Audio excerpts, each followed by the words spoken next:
Ito na po yung kubo mga idol. Ito po may sahig na siya. Ayan o. Tsaka yan may bubong na. Kawayan lang po ang materialis namin mga idol ito.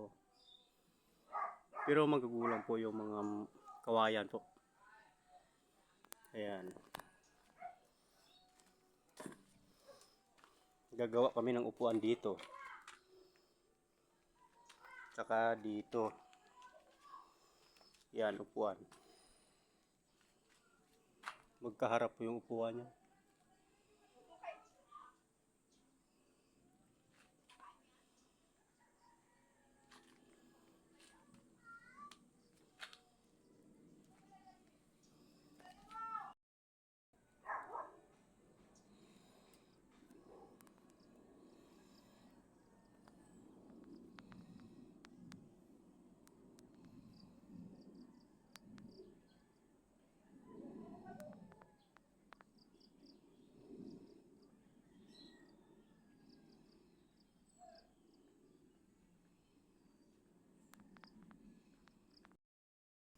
Ganyan yung paraan namin mga idol, yung paglagay namin ng kawayan.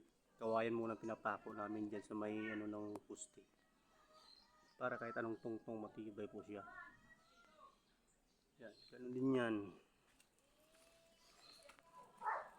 Sa apat na puste. Doon.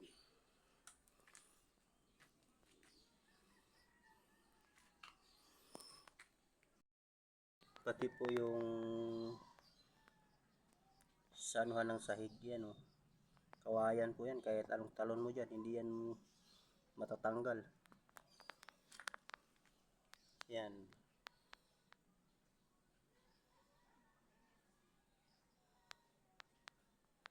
Yan.